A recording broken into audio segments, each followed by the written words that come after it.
आगजा दरवेश, हमने पहले इंसाफ की बात की है। आपको इससे क्या मिला? आखिर इंसाफ क्या है?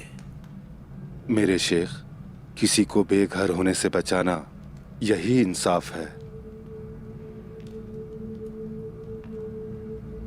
और नाइंसाफी क्या है पहलवान दरवेश? किसी शख्स को जबरदस्ती बेघर कर देना ये नाइंसाफी में आता है शेख मोहतरम। ठीक है, अब मुझे आप बताएं कुमराल अब्दाल, नाइंसाफी कब कबूल होती है? कभी नहीं शेख मोहतरम। और अगर ये जनाबे हक के नाम पर की जाए तो?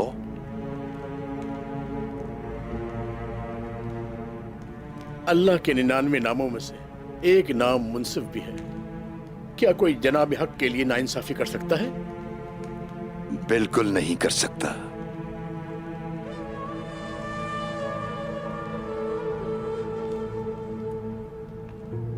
अब आप मुझे बताएं उस्मान साहब, क्या नाइंसाफी को माफ किया जा सकता है रियासत की खातिर?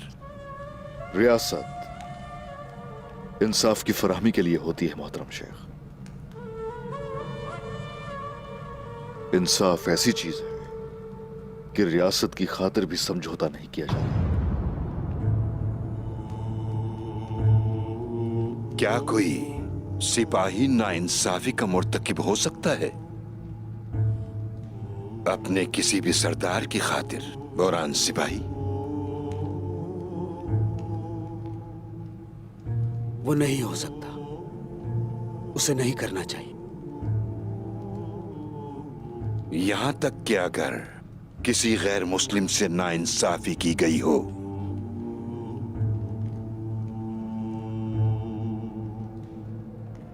फिर भी नहीं।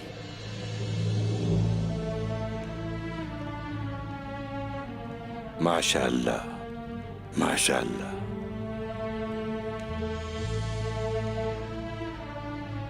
मोहतरम शेख, हम कल बुरान सिपाही के साथ दोबारा आएंगे। यकीनी बनाएं कि इंसाफ अदालत की मौजूदगी में महफूज रहे।